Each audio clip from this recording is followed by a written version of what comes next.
नमस्कार, यो AB news खबरको संकेत हो। अहिले तपाई पालिकाहरूको खबर दिने नेपालको एकमात्र खबर बुलेटिन पालिका खबरमा हुनुहुन्छ म करिश्मा कार्की।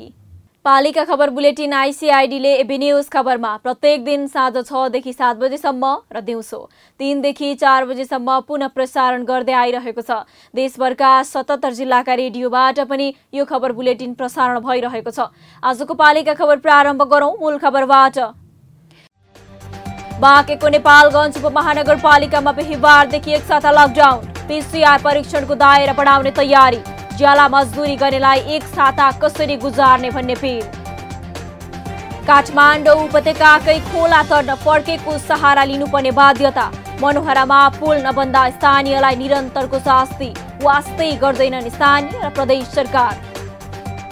महोत्तरीको बर्दिवास नगरपालिका भएर बग्ने रातु नदीको अवैध दोहन चरम सीमा पार हुँदा पनि स्थानीय सरकारदेखि जनप्रतिनिधिसम्म मोक दर्शक।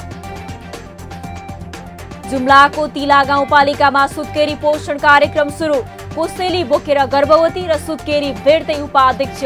पालिकाको सहयोगमा पोषणयुक्त बन्दै गाउँ।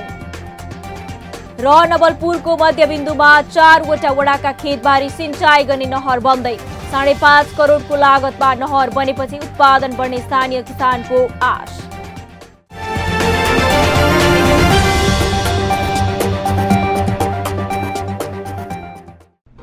जन जनको आशा, भरोसा र विश्वास हो पालिका। जनताद्वारा जनताले जनताकै लागि शासन गर्ने संयन्त्र हो पालिका। उसो भए जनताले के पाइरहेका छन्? के थिए त अपेक्षा? नेतृत्व, नीति र व्यवहार सही छ? बजेट, कार्यक्रम र अभियान पर्याप्त छन्? गरेन, भएन, हुँदैन मात्र भन्ने कि अब यसो गरौँ र यसरी गरौँ पनि भन्ने? पहरेदारी र खबरदारीसँगै अब दिशानिर्देश गर्नु छ। हाम्रो स्थानीय सरकारलाई सचेत गराउने हाम्रै समाचारले हो। अब अट्नेछ सबैको खबर। यो हो पालिका खबर।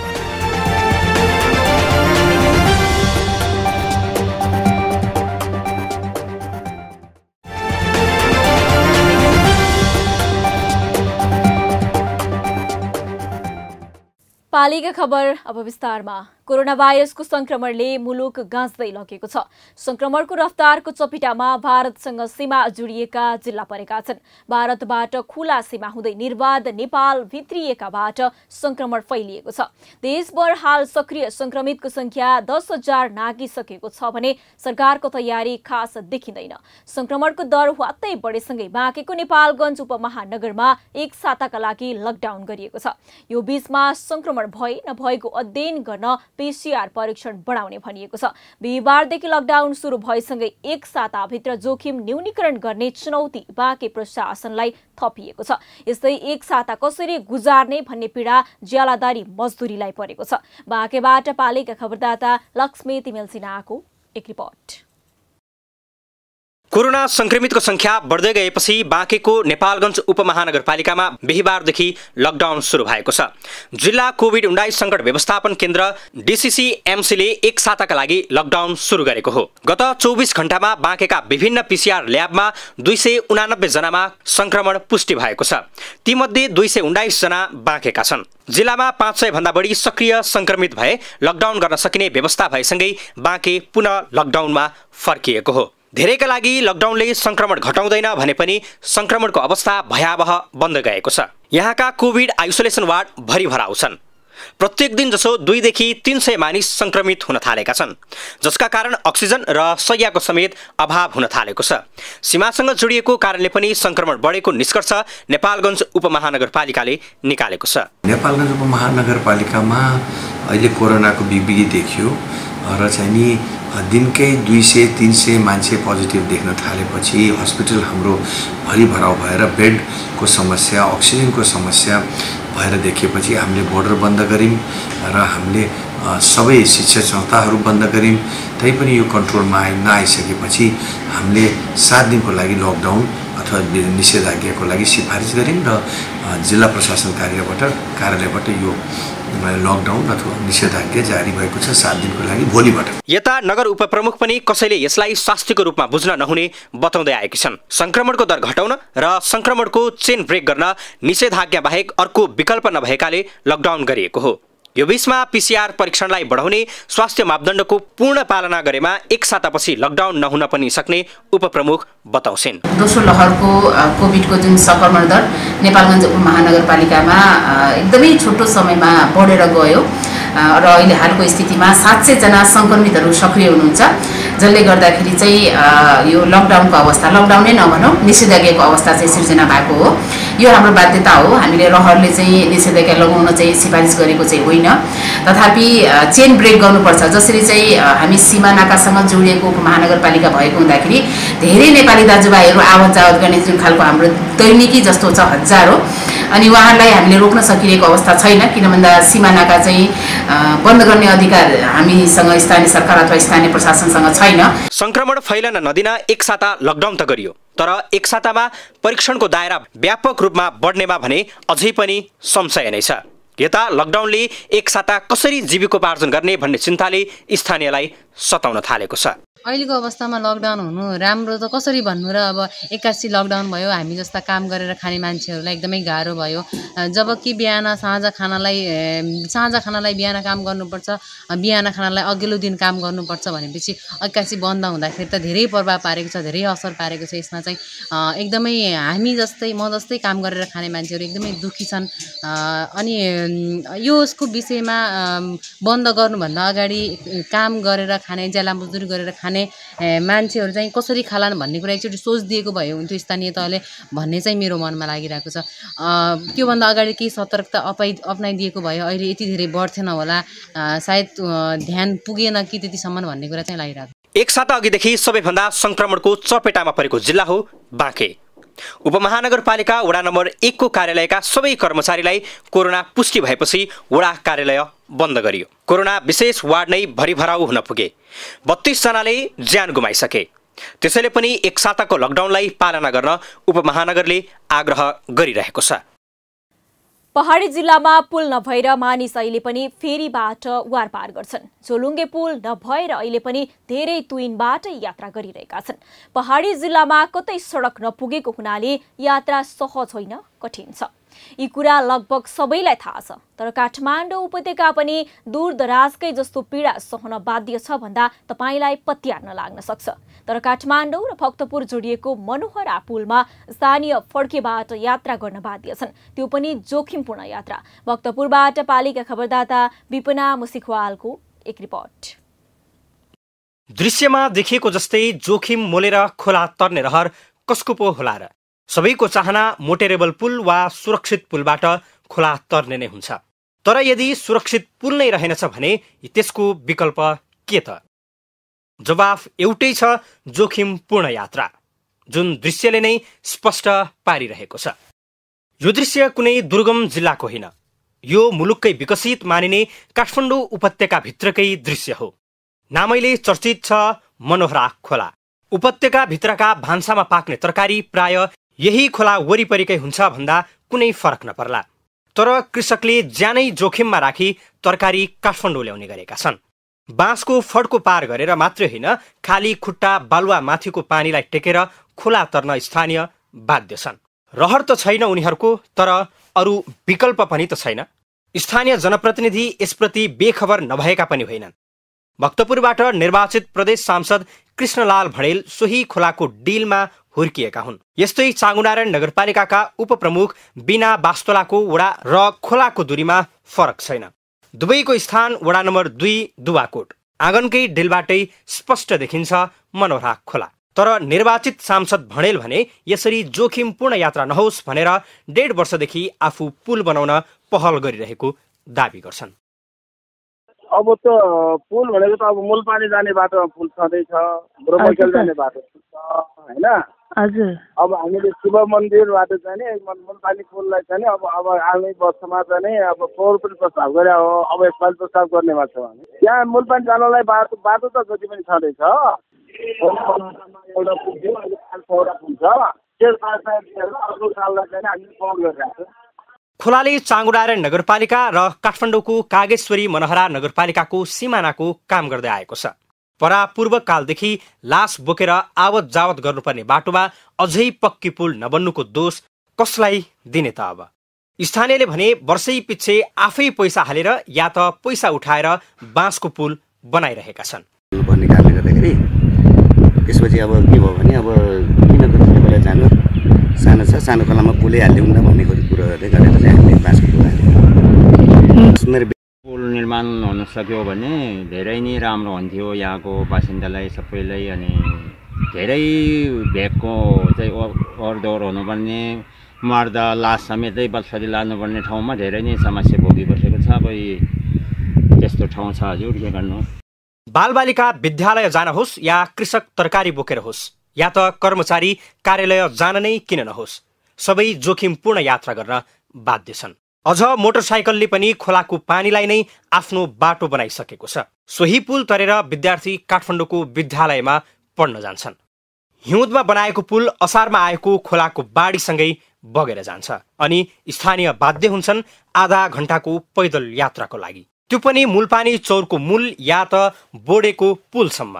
चाँगुनारायण नगरपालिकाले भने पुल निर्माण गर्नको लागि बजेट अनुमान गरी सडक विभागसँग बजेट माग गरे तापनि बजेट नआएको बताएको छ। हामीसँग नगरपालिकामा त्यति धेरै पैसा हुँदैन त्यो हिसाबले, तर त्यो बन्ने लक्षण आएन। नआएपछि 2 वर्ष अगाडि हामीले नआउने कुरा भइसकेपछि त्यहाँ चाहिँ एउटा ट्रस्ट पिच भयो भने हालौँ, सब बोक्नलाई हुन्छ, मान्छे ओहोरदोहोर गर्नलाई हुन्छ भनेर सब ट्रस्ट पिचको पहल गऱ्यौँ र त्यो चाहिँ त्यसको जिपिआर बन्यो, सबै कुरा बन्यो, कविता समिति बन्यो, सामानहरू पनि आयो। त्यहाँ हामी कागेश्वरी मनहरा र चाँगुनारायण नगरपालिकाका मेयरहरू, दुवैतिरका प्रदेश सांसदहरू, जिल्ला समिति सदस्य भएर शिलान्यास पनि गऱ्यौँ। तर पारिपट्टि कागेश्वरी मनहरा 6 नम्बर वडाको त्यो जग्गावालाले मेरो जग्गा पर्छ म दिन्न भनेर त्यो जहाँ राख्न खोजेको थियो ट्रस्ट पिच त्यहाँ राख्ने त्यो समस्या सिर्जना भएकोले त्यो काम स्थगित भयो। त्यसपछि त्योभन्दा करिब 500 मिटर माथि त्यही मनहरामै कागेश्वरी मनहरा चाँगुनारायण जोड्ने गरी कुइकेल गाउँ भन्छ, कुइकेल गाउँ पछाडि त्यो ट्रस्ट पिच त्यहाँ बनाउने, त्यहाँ विवाद भएकोले विवाद नभएको ठाउँमा बनाउने भनेर सामानहरू त्यहाँ सारेको छ। त्यसको लागि हामी 2-3 दिनभित्रै एउटा बैठक बसेर त्यो पुल निर्माणको, जोडिङ पुल निर्माणको काम हामी गर्दैछौँ। भक्तपुर विकसित सहरमा पर्छ, सडक कालोपत्रे गरिएका छन्, अभाव कुनै पनि कुराको छैन। तर खोलामा एउटा पुल बनाउन पनि स्थानीय सरकार र प्रदेश सरकार असमर्थ हुन्छ भने अरू विकासको के आश गर्नु? सरकार ठूला ठूला विकासका कुरा गर्छ, तर नागरिकको दैनन्दिनमा पर्ने असरका बारेमा भने कुनै ध्यान दिँदैन। यदि फड्केका कारण कसैले ज्यान गुमाउनु पर्यो भने दोष कसलाई दिने? सोचनीय विषय छ। पालिका खबर बुलेटिनमा अब पालो ओपन ब्यालटको। आजको ओपन ब्यालटमा हामीले तपाईको स्थानीय तहमा कोरोना संक्रमण रोक्न के गरिँदैछ भनेर काठमाडौँका स्थानीयलाई सोधेका छौं। हेरौं के भन्छन् उनीहरू।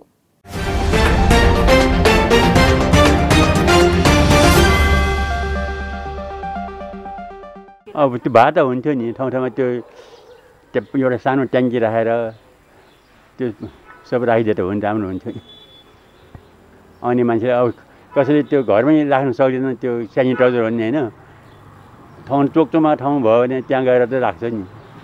हाम्रो त घर घरमा छ होइन, अब अरू मान्छेको सबै घरमा त हुँदैन, यस्तो चोकचोकमा राखिदियो भने राम्रो हुन्थ्यो।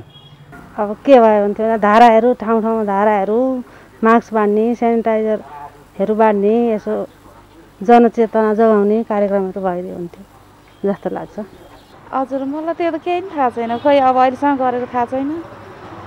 मास्कहरू त्यो पानी ट्याङ्की राख्ने खै केही अहिलेसम्म पत्तै छैन। केही बढ्दै गइरहेको छ भने छ, डरै मर्नु बाहिर निसेर हिँड्नलाई, तर त्यस्तो खासै खै केही गरेको थाहा छैन। साबुन पानी चोकचोकमा ट्याङ्कीमा साबुन पानीको व्यवस्था गरेको थियो, अब अहिले चाहिँ गरिरहेको देखाएको छैन अहिलेसम्म, गर्दै होला गर्नु चाहिँ।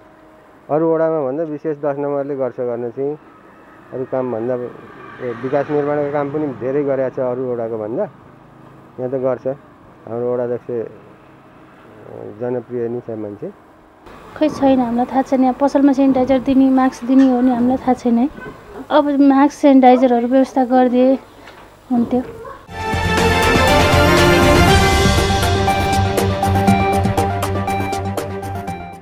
पालिका खबरको सिलसिला अझै जारी छ, त्यसअघि विश्राम अघि मूल खबर। बाँकेको नेपालगञ्ज उपमहानगरपालिकामा बिहिबारदेखि एक साता लकडाउन, पीसीआर परीक्षणको दायरा बढाउने तयारी, ज्याला मजदुरी गर्नेलाई एक साता कसरी गुजार्ने भन्ने पिर। काठमाडौँ उपत्यकाकै खोला तर्न फर्केको सहारा लिनुपर्ने बाध्यता, मनोहरामा पुल नबन्दा स्थानीयलाई निरन्तरको शास्ति, वास्तै गर्दैनन् स्थानीय र प्रदेश सरकार। महोत्तरीको बर्दिवास नगरपालिका भएर बग्ने रातु नदीको अवैध दोहन चरम सीमा पार हुँदा पनि स्थानीय सरकारदेखि जनप्रतिनिधिसम्म मोक दर्शक। जुम्लाको तिला गाउँपालिकामा सुत्केरी पोषण कार्यक्रम सुरु, कोसेली बोकेर गर्भवती र सुत्केरी भेट्दै उपाध्यक्ष, पालिकाको सहयोगमा पोषणयुक्त बन्दै गाउँ। र नवलपुरको मध्यबिन्दुमा 4वटा वडाका खेतबारी सिंचाई गर्ने नहर बन्दै, 5.5 करोडको लागतमा नहर बनेपछि उत्पादन बढ्ने स्थानीय किसानको आश।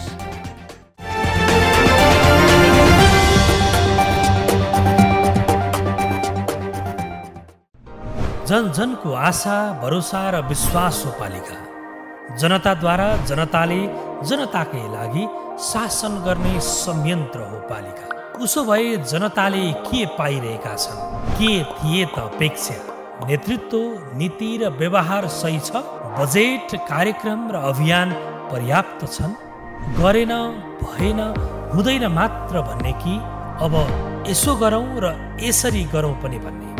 पहरेदारी र खबरदारीसँगै अब दिशानिर्देश गर्नु छ। हाम्रो स्थानीय सरकारलाई सचेत गराउने हाम्रै समाचारले हो। अब अट्नेछ सबैको खबर, यो हो पालिका खबर।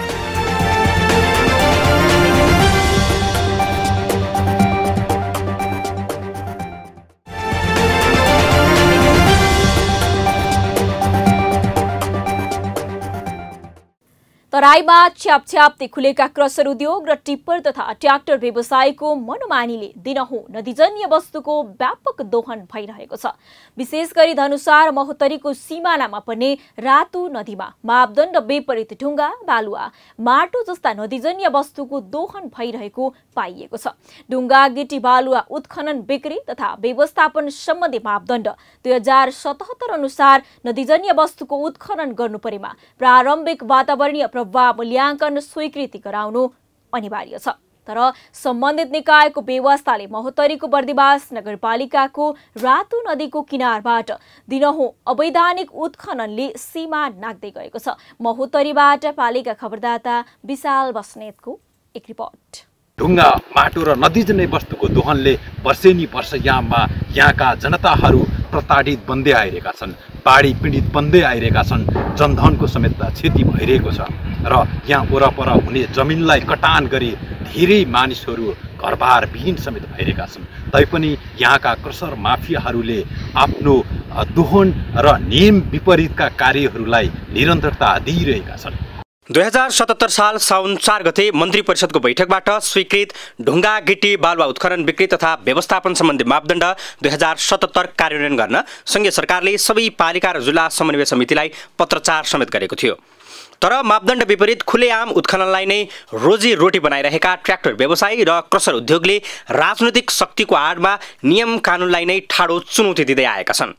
नदीको किनारमा स्काभेटर लगाएर उत्खनन हुँदा पनि स्थानीय सरकार मौन बस्नुलाई सर्वसाधारणले स्थानीय सरकारप्रति नै प्रश्न उठाएका छन्। मापदण्ड विपरीत खुलेआम आफ्नै अगाडि उत्खनन र दोहनले चरम सीमा पार गरिरहँदा त्यसको संरक्षणको लागि कुनै पहल नगर्नुले महोत्तरीका स्थानीय सरकारप्रति स्थानीयको विश्वास गुम्दै गएको छ। अब यो के भन्ने सर, यो पर्यावरणीय स्वास्थ्यको कुरा आउँछ, यसमा इकोलोजिकल ब्यालेन्सको कुरा आउँछ होइन। पर्यावरणीय सन्तुलन भयो भने मानवको स्वास्थ्य राम्रो हुने हो।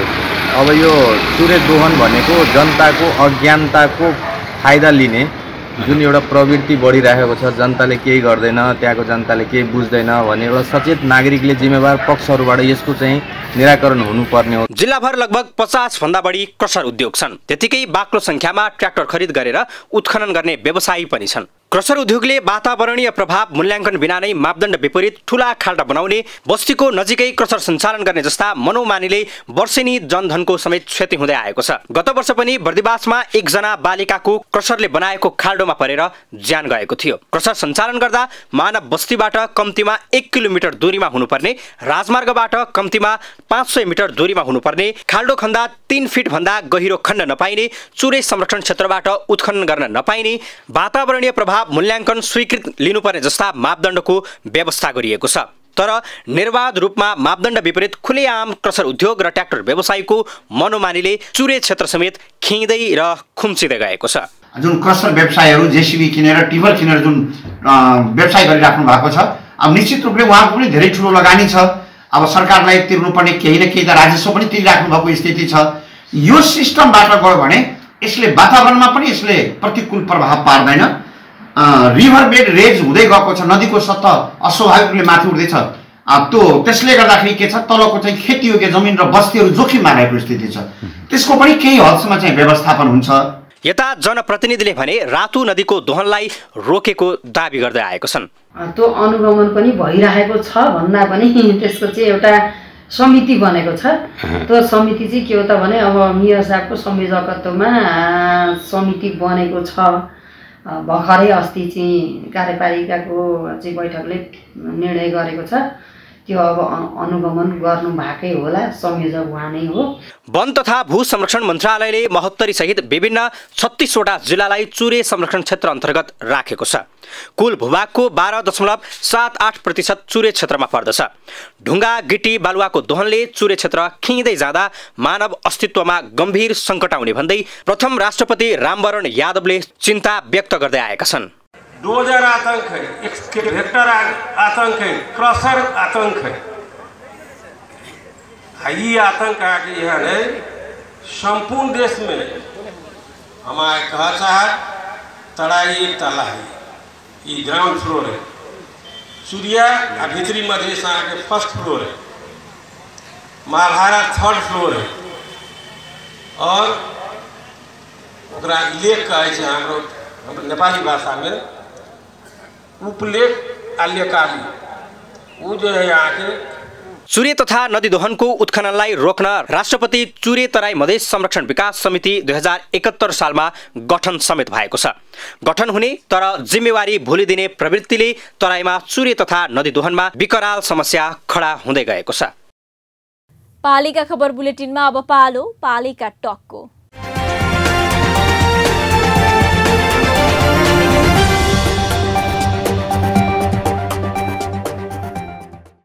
आजको पालिका टकमा हामीसँग टेलिफोन सम्पर्कमा हुनुहुन्छ कैलालीको महुन्याल गाउँपालिकाकी उपाध्यक्ष पूजा देवी बुढामगर। उहाँसँग कोरोना रोकथाममा पालिकाको प्रयास, जनताको न्यायमा पहुँचको अवस्था र पालिकाको विकास निर्माणमा केन्द्रित रहेर कुराकानी गर्दैछौँ। उपाध्यक्षज्यू नमस्कार अनि स्वागत छ यहाँलाई पालिका टकमा। धन्यवाद। हजुर, मैले सुरु गर्न चाहे उपाध्यक्षज्यू, कोरोनाको दोस्रो लहर फेरि सुरु भएको छ। पालिकावासीलाई यसबाट बचाउन कस्तो प्रयास गरिरहनु भएको छ उपाध्यक्षज्यू? अब यस विषयमा कोरोनाको विषयमा चाहिँ अब हाम्रो मोहनयालवासीहरू धेरै जस्तो बाहिर जस्तै इन्डिया बाहिरी देश जानु भएको छ हैन। त्यस विषयमा चाहिँ अब बाहिरी मुलुकबाट बाहिरी देशबाट आउनेहरूलाई चाहिँ अब हाम्रो मोहनयाल गाउँपालिकामा आवश्यकता अनुसार को आधारमा हैन क्वारेन्टाइन होम क्वारेन्टाइन को विषयमा आवश्यक हाम्रो गृह कार्य भइरहेको छ हाम्रो गाउँपालिकामा। हजुर, न्यायिक समितिको संयोजक भएका नाताले जनतामा स्थानीय न्यायको पहुँचका लागि के गरिरहनु भएको छ उपाध्यक्षज्यू? पालिकाले कतिलाई हालसम्म न्यायिक सेवा दियो भनौँ न, सुनाइदिनु न। हाम्रो पालिकाले अहिले न्यायमा चाहिँ हालसम्म धेरै त परेको छैन। हाम्रो भौगोलिक विजडताको कारणले गर्दाखेरि धेरै जस्तो वडामै सम्बन्धित मिलाएको हुन्छ र पालिकामा चाहिँ अहिले चाहिँ 5-6वटा जति हाम्रो मोहनयाल गाउँपालिकामा निवेदन आएको थियो र त्यो 5-6वटा चाहिँ हामीले यो न्याय दिलाएका छौँ। हजुर, उपाध्यक्षज्यू, अध्यक्ष कृषि आधुनिकीकरण कार्यक्रम पालिकाले सञ्चालन गरिरहेको छ। यसबाट जनताले के सुविधा कसरी पाएका छन् र कति जनताले लाभ लिएका छन्, सुनौँ न त्यो पनि।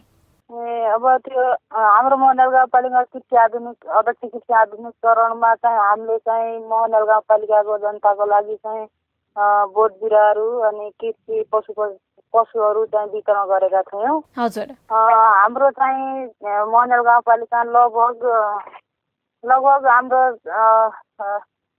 100मा अब 30% जति चाहिँ अहिले चाहिँ पालिकाको गाउँ बेसी जनताले पाएका छन् लाभ, होइन। बाँकी कुरा चाहिँ यो गाउँपालिकाको अध्यक्ष कृषि आधुनिकीकरण अझ चालु नै भइरहेको छ, होइन। हाम्रो त्यो पञ्चवर्षीय योजना कार्यक्रम हो, अब त्यो चाहिँ हामीले गरिरहेका छौँ, त्यसलाई निरन्तरता दिइराखेका छौँ। हजुर, जस्तो कि उपाध्यक्ष चाहिँ हरेक घरमा उपाध्यक्षको नजर भन्ने त तपाईँहरूको नारा नै छ। जनताको समस्या त पक्कै नजर भयो होला, कामको खोजीमा विदेश जानेको लड्कोमा किन नजर परेन तपाईँहरूको चाहिँ अध्यक्षज्यू, उपाध्यक्षज्यू? जुन अब उपाध्यक्ष कार्यक्रम चाहिँ अब पहिला चाहिँ भएन, होइन, पहिला चाहिँ भएन हाम्रो उपाध्यक्ष कार्यक्रम, अहिले भर्खरै लागू भएको हो। त्यो विषयमा चाहिँ अहिले हामीले कार्यक्रम गर्दैछौँ। अब पहिला चाहिँ अब अध्यक्षज्यूले चाहिँ त्यो कार्यक्रममा चाहिँ सहमति हुनुभएको थिएन र अहिले चाहिँ हाम्रो त्यो कार्यक्रम अब लगत्तै सुरु हुँदैछ, उपाध्यक्ष कार्यक्रम। उज्यालो कार्यक्रम हो त्यो उपाध्यक्ष कार्यक्रम। जस्तो कि पालिकाभित्रै स्वरोजगार बनाउने चाहिँ योजनामै सीमित मात्रै भएको जस्तो देखिन्छ नि त। धेरैजना बाहिरी देशमा गएर काम गर्ने पनि हुनुहुन्छ, के भन्नुहुन्छ यहाँ चाहिँ? सीमित भन्दा पनि यस्तो छ, अब हाम्रो पालिकामा चाहिँ अब तत्कालै अब चाहिँ त्यति चाहिँ सबैलाई नै गर्न सकेको छैन, रोजगार दिलाउन सकेको छैन।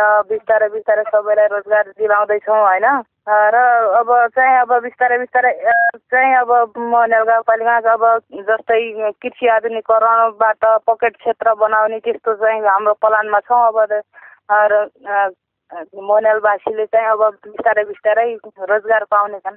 हजुर, अन्तिममा छौँ हामी। मैले सोध्न चाहे उपाध्यक्षज्यू, तपाईँ निर्वाचित भएर आएपछि पालिकाको विकास निर्माणमा कति प्रगति भएका छन् बताइदिनुहोस् न। हामी आइसकेपछि, जनप्रतिनिधि भइसकेपछि चाहिँ हाम्रो मोहनल गाउँपालिकामा चाहिँ धेरै प्रगति भएको छ जस्तो लाग्छ। किनभने हाम्रो मोहनल गाउँपालिकामा पहिला बाटोघाटो यातायातको सुविधा थिएन, जस्तै स्वास्थ्यको पनि त्यति पहुँच थिएन। अहिले चाहिँ हाम्रो अनि खानेपानीको पनि त्यस्तो पहुँच थिएन। अहिले चाहिँ हाम्रो मोहनल गाउँपालिकामा स्वास्थ्य वडामा स्वास्थ्य इकाइ पनि खुलेको छ र अहिले मोहनल गाउँपालिकाको गाउँ टोलमा अहिले बाटोघाटो यातायात पनि पुगेको छ र खानेपानी पनि अहिले सबै ठाउँमा लगभग पुगिसकेको छ। अब हाम्रो मोहनल गाउँपालिका चाहिँ विकासकोमा खानेपानी शिक्षा यातायातकोमा चाहिँ हामी अन्तिम चरणमा पुगिसकेका छौँ। हजुर, हस्त उपाध्यक्षज्यू, यो महत्त्वपूर्ण समय दिनुभयो, यहाँलाई धेरै धेरै धन्यवाद।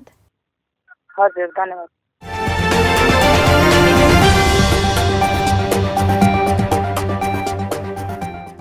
अब हट्ने छन् सबैका खबर, यो हो पालिका खबर। पालिका खबरको सिलसिला अझै जारी छ, त्यसअघि विश्राम अघि मूल खबर।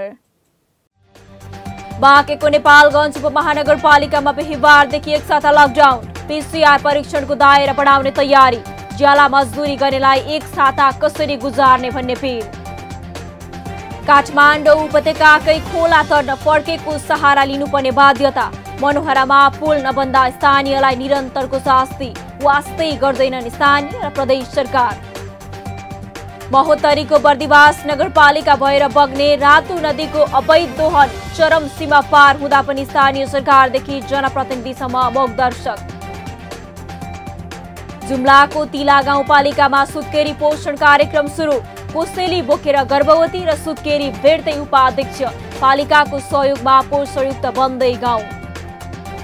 र नवलपुरको मध्यबिन्दुमा 4वटा वडाका खेतबारी सिंचाइ गर्ने नहर बन्दै, 5.5 करोडको लागतमा नहर बनेपछि उत्पादन बढ्ने स्थानीय किसानको आश।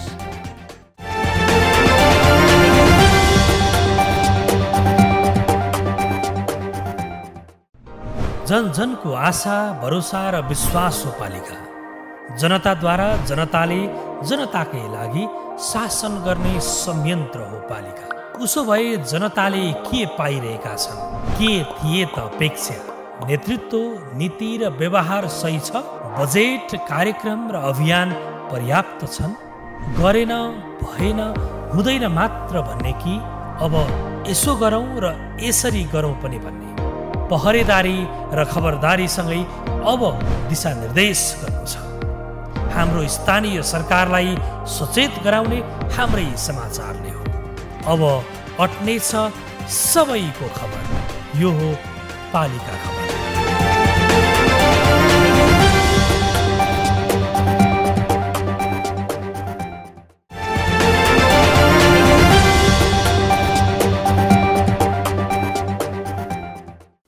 जनप्रतिनिधि भनेकै सुख दुःखका सारथी हुन्। स्थानीय सरकारको उपस्थिति खासमा त्यसैका लागि भएको हो। आफ्नो गाउँठाउँ, समाज र स्थानीयसँग चिर परिचित भएका व्यक्ति नै प्रतिनिधि बनेर गाउँको विकासमा उठेका हुन्छन् र उनीहरूले नै स्थानीयको हरेक समस्यालाई समाधान गर्ने मुख्य जिम्मेवारी बोकेका हुन्छन्। यस्तै समस्या र स्थानीयको सुख र दुःखमा साथ दिने हेतुले जनप्रतिनिधिले विभिन्न कार्यक्रम ल्याउने गरेका छन्। जुम्लाको तिला गाउँपालिकामा जनप्रतिनिधिले सुनौलो 1000 दिनका आमाका लागि पोषण कार्यक्रम ल्याएको छ, जसका लागि गाउँपालिकाकी उपाध्यक्ष कोसेली बोकेर गाउँ पुग्ने गरेकी छन् र सुख दुःखमा जनप्रतिनिधिले दिएको साथले स्थानीय पनि दङ्ग छन्। जुम्लाबाट पालिका खबरदाता मानदत्त रावलको एक रिपोर्ट। यी हुन् तिला गाउँपालिकाकी उपाध्यक्ष विष्णुमाया बुढा। जुम्लाका एक नगरपालिका र 7 गाउँपालिका मध्येका बुढा सक्रिय उपाध्यक्षका रूपमा परिचित छन्। 2074 सालको स्थानीय तहको निर्वाचनमा नेकपा माओवादी केन्द्र पार्टीबाट तिला गाउँपालिकाको उपाध्यक्ष पदमा निर्वाचित भएकी हुन्। स्थानीय तहको उपाध्यक्ष पदमा निर्वाचित भएदेखि जनताको सेवा गर्ने उद्देश्यका साथ सक्रिय भूमिका निर्वाह गर्दै आएकी छन् विष्णुमाया बुढा। कोरोना संक्रमणको बेला होस् या अन्य जनताको काम होस्, निकै तदारुकताका साथ आफ्नो जिम्मेवारी पूरा गर्नेमा पछि पर्ने गरेकी छैनन्। साबुन, तेल अनि त्यहाँबाट चना, बच्चालाई कपडा।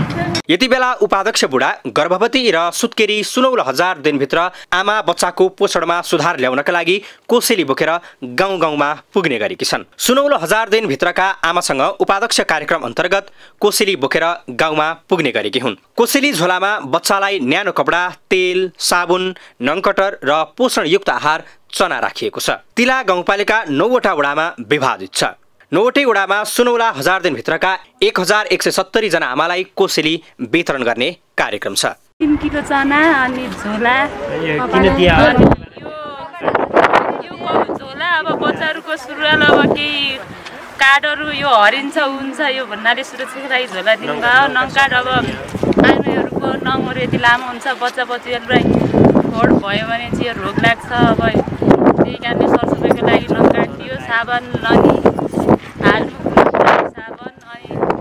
गाउँपालिकाले सुनौलो 1000 दिनभित्रका गर्भवती र सुत्केरी आमाको पोषणमा सुधार ल्याउनका लागि कोसेली उपलब्ध गराएको हो। गाउँपालिका उपाध्यक्ष नै गाउँमा पुगेर यस्तो कोसेली उपलब्ध गराउँदा स्थानीय पनि दङ्ग छन्। गाउँपालिकाले सुनौला 1000 दिनभित्रका गर्भवती र सुत्केरी आमाको पोषण सुधार गर्नका लागि कोसेली उपलब्ध गराउँदै आएको छ। यसले गर्भवती र सुत्केरी आमालाई निकै सहज भएको छ। सबैको घर सम्पन्न हुँदैनन्। विपन्न व्यक्ति तथा घर परिवारमा यो कोसेलीले राहत पुगेको छ। कपडा, नौका र अनि त्यो झोला, किनकि त्यो झोलामै देखिएको छ 16,000 दिनका कार्यक्रम उपाध्यक्ष भनेर कार्यक्रम दिएको छ। त्यो झोला खोप कार्ड हाल्ने, कहिले बच्चाको सुगार हाल्ने अनि त्यो त्यस्तो भएर गाडेका छौँ। गाउँपालिका भरिका 1170 गर्भवती र सुत्केरी आमालाई कोसेली प्रदान गर्ने लक्ष्यका साथ कार्यक्रमको तयारी गरिएको गाउँपालिकाले जनाएको छ। पालिका खबर बुलेटिनमा अब पालो पालिकामा आजको। आज दिनभर कुन पालिकामा के भयो? सहकर्मी सन्तोष पोखरेलको साथमा पालिकामा आज।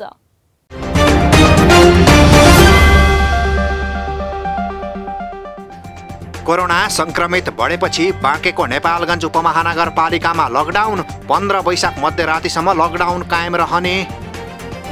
बाजुराको जगन्नाथ गाउँपालिका पूर्ण खोपयुक्त पालिका घोषणा। सबै बालबालिकाले लगाए खोप। देशभरका पालिकामा व्यक्तिगत घटना दर्ता विशेष अभियान सञ्चालन। वडा वा पाएक पर्ने शिविरमा गएर व्यक्तिगत घटना दर्ता गराउनु पर्ने।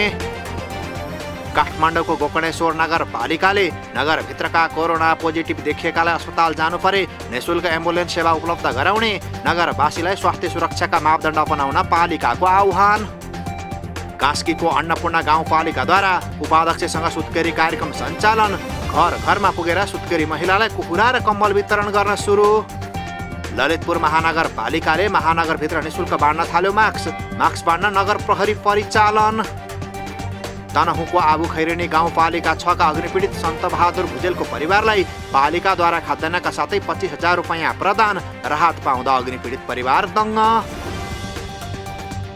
विद्यार्थीमा लक्षणसहित कोरोना संक्रमण पुष्टि भएपछि एक साताका लागि धनकुटा नगरभरिका विद्यालय बन्द, वैकल्पिक सिकाइ विधिको उपयोग गरी शैक्षिक गतिविधि सञ्चालन गरिने। सप्तरीको कञ्चनरूप नगरपालिकाले 2 थान एम्बुलेन्स खरिद गरी सञ्चालनमा ल्यायो, नगरवासीलाई अस्पतालसम्म पुग्न सहज हुने। कोरोना विरुद्धको दोस्रो चरणको खोप अभियान देशभरका पालिकामा सुरु, पहिलो मात्रा लिएकाहरूले खोप केन्द्रमा गएर दोस्रो मात्राको खोप लगाउनु पर्ने। वडा विरुद्ध जिल्ला र विशेष अदालतमा मुद्दा दायर गरेका वादी पक्षलाई कीर्तिपुर नगरपालिका वडा नम्बर 2 ले सेवा सुविधा गरिदियो रोक्का, बाटोको विषयमा विवाद। कोरोना भाइरस संक्रमित बढ्दै गएपछि बागलुङ नगरपालिकाका 12, 13 र 14 वडामा वैशाख 17 गतेसम्म निषेधाज्ञा जारी, उच्च सतर्कता अपनाउन नगरवासीलाई पालिकाको आग्रह। मोरङको सुन्दर हरैचा नगरपालिकाको आयोजनामा प्रथम मेयर कप फुटबल प्रतियोगिता जारी, 14 वैशाखमा हुने फाइनल खेलको विजेता टिमले 3 लाख रुपैयाँ पाउने। रुकुम पूर्वको पुथा उत्तरगङ्गा गाउँपालिकाका सबै वडा सचिवविहीन, वडादेखि गाउँपालिकाको कामकाज प्रभावित। एकजना कर्मचारीमा कोरोना संक्रमणको पुष्टि भएपछि पर्वतको कुस्मा नगरपालिकाको कामकाज बन्द, कार्यालय 16 वैशाखदेखि खुल्ने। उदयपुरको रौतामाई गाउँपालिकाको समन्वयमा हिंसा न्यूनीकरणका लागि 40 जना किशोर किशोरीलाई आत्मरक्षा तालिम 10 वैशाखमा सकिने। समुदाय स्तरमा कोरोना फैलेपछि स्याङ्जाको चापाकोट नगरपालिकाको सेवा बन्द, भारतको हरिद्वारमा लागेको कुम्भ मेलामा गएर फर्केका मध्ये 5 जनामा कोरोना पुष्टि। प्रशासनिक काम ठप्प बनाएर म्याग्दीको अन्नपूर्ण गाउँपालिकाका जनप्रतिनिधि र कर्मचारी मुस्ताङ घुमघाममा व्यस्त, सेवाग्राही मारमा। कोरोना संक्रमित बढेपछि प्युठानको स्वर्गदारी नगरपालिकाद्वारा व्यापारिक क्षेत्र र वित्तीय संस्था एक साता र विद्यालय अनिश्चितकालका लागि बन्द, स्वास्थ्य सतर्कता अपनाउन पालिकावासीलाई नगरको आग्रह। र महोत्तरीको एकडारा गाउँपालिकाले 1 जना रोजगार संयोजक करारमा नियुक्त गर्ने, इच्छुकले 15 दिनभित्र पालिकामा दरखास्त बुझाउनु पर्ने।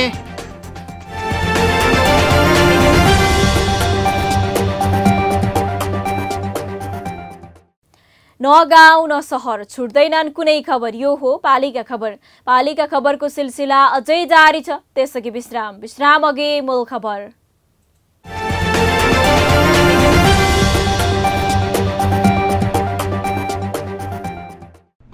जन जनको आशा भरोसा र विश्वास हो पालिका। जनताद्वारा जनताले जनताकै लागि शासन गर्ने संयन्त्र हो पालिका।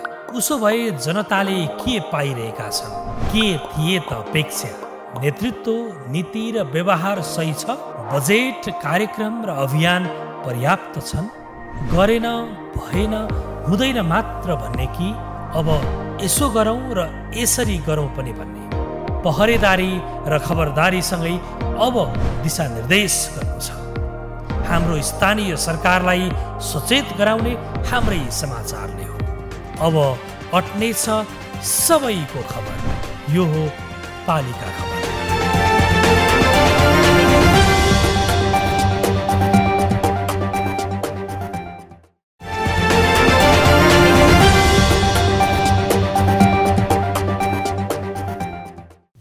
गण्डकी प्रदेशको नवलपुर स्थित मध्यबिन्दु नगरपालिकाको 4वटा वडालाई सिंचाई हुने गरी मध्यबिन्दु नगरपालिकामा सिंचाई नहर निर्माण सुरु गरिएको छ। मध्यबिन्दु नगरपालिका साथ चोरमारामा करिब 5.5 करोडको लगानीमा सिंचाई बाँध तथा पक्की कुलो निर्माण सुरु गरिएको हो। नवलपुरबाट पालिका खबरदाता रामकुमार श्रेष्ठको एक रिपोर्ट। गण्डकी प्रदेश सरकारको सहयोगमा पूर्वी नवलपरासीको मध्यबिन्दु नगरपालिकाको वडा नम्बर 5, 6, 7 र 8 नम्बर वडामा करिब 315 बिघा जमिन सिंचाई हुने गरी नहर निर्माण सुरु गरिएको छ। गण्डकी प्रदेश सरकारको सहयोगमा 5 करोड 50 लाखको लागतमा बाँध तथा कुलो निर्माण भइरहेको छ। 8 करोड 80 लाखको अनुमानित लागतसहित टेन्डर आह्वान गरिएको भए पनि 5 करोड 50 लाखमा टेन्डर स्वीकृत भई निर्माण सुरु भएको छ। सुरुमा 8 करोड 80 लाखको टेन्डर आह्वान गरिएको थियो। यसमा चाहिँ 5 करोड 50 लाखमा चाहिँ यो योजना चलिरहेको छ। बाँधबाट ठुलो बाँधबाट हाम्रो सिँचाइ हुने क्षेत्र हाम्रो तथ्याङ्क अनुसार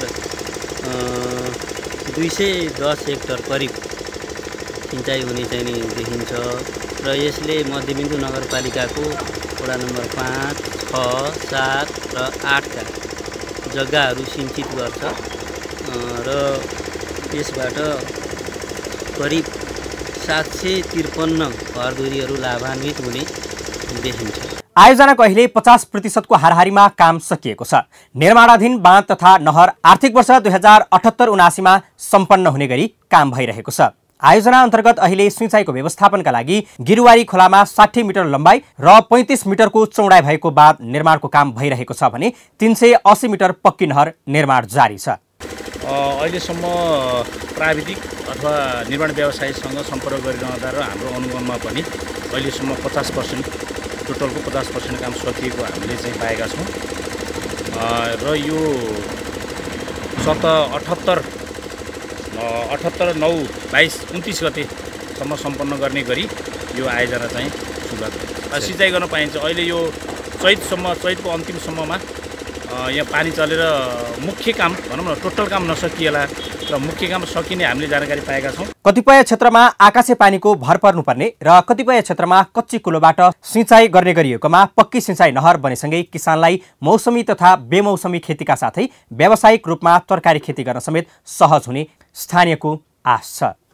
यो गिरबारी खोलाबाट बाँध बाँधेर कच्ची बाँध बाँधेर हामीले चाहिँ जङ्गलबाट स्याउलाहरू लिएर आएर अनि त्यसपछि चाहिँ नि बाँध बाँधेर सिँचाइ गर्ने गर्थ्यौँ र यहाँका जलभोक्ताहरूले धेरै दुःख शास्ति बिहोर्नु परेको अवस्था थियो। कारण के थियो त भन्दा बाँध बाँधेर जान्थ्यौँ हामी वर्षायामको समयमा करिब पानी आएपछि बाँध चाहिँ नि राति नै बगाएर लगिदिने, भोलिपल्ट फेरि कुलामा पानी बन्द हुने। नगरपालिकाले ससाना बोरिङ धसेर सानो सानो कृषक समूहलाई सिँचाइको व्यवस्था गरेको भए पनि प्रदेश सरकारबाट आएको यो ठूलो योजनाबाट यहाँका किसानहरू प्रत्यक्ष रूपमा लाभान्वित हुने देखिएका छन्। पालिका खबर बुलेटिनको अन्ततिर छौं। मूल खबर पुनः एकपटक। बाँकेको नेपालगञ्ज उपमहानगरपालिकामा बिहीबारदेखि एक साता लकडाउन। पीसीआर परीक्षणको दायरा बढाउने तयारी। ज्याला मजदुरी गर्नेलाई एक साता कसरी गुजार्ने भन्ने पिर। काठमाडौँ उपत्यकाकै खोला तर्न फर्केको सहारा लिनुपर्ने बाध्यता। मनोहरामा पुल नबन्दा स्थानीयलाई निरन्तरको शास्ति। वास्तै गर्दैनन् स्थानीय र प्रदेश सरकार। महोत्तरीको बर्दिवास नगरपालिका भएर बग्ने रातु नदीको अवैध दोहन चरम सीमा पार हुँदा पनि स्थानीय सरकारदेखि जनप्रतिनिधिसम्म मोक दर्शक। जुम्लाको तिला गाउँपालिकामा सुत्केरी पोषण कार्यक्रम सुरु। कोसेली बोकेर गर्भवती र सुत्केरी भेट्दै उपाध्यक्ष। पालिकाको सहयोगमा पोषणयुक्त बन्दै गाउँ। र नवलपुरको मध्यबिन्दुमा 4वटा वडाका खेतबारी सिंचाइ गर्ने नहर बन्दै। 5.5 करोडको लागतमा नहर बनेपछि उत्पादन बढ्ने स्थानीय किसानको आश। हस्त आजको पालिका खबर बुलेटिन यति नै। पालिका बुलेटिन फेसबुक, युट्युब, इन्स्टाग्राम र हाम्रो अनलाइन संस्करण www.palikaKhabar.com बाट हेर्न, पढ्न र सुन्न सक्नुहुनेछ। साथै यो बुलेटिन देशका 77 जिल्लाका रेडियोबाट पनि हरेक दिन सुन्न सक्नुहुनेछ।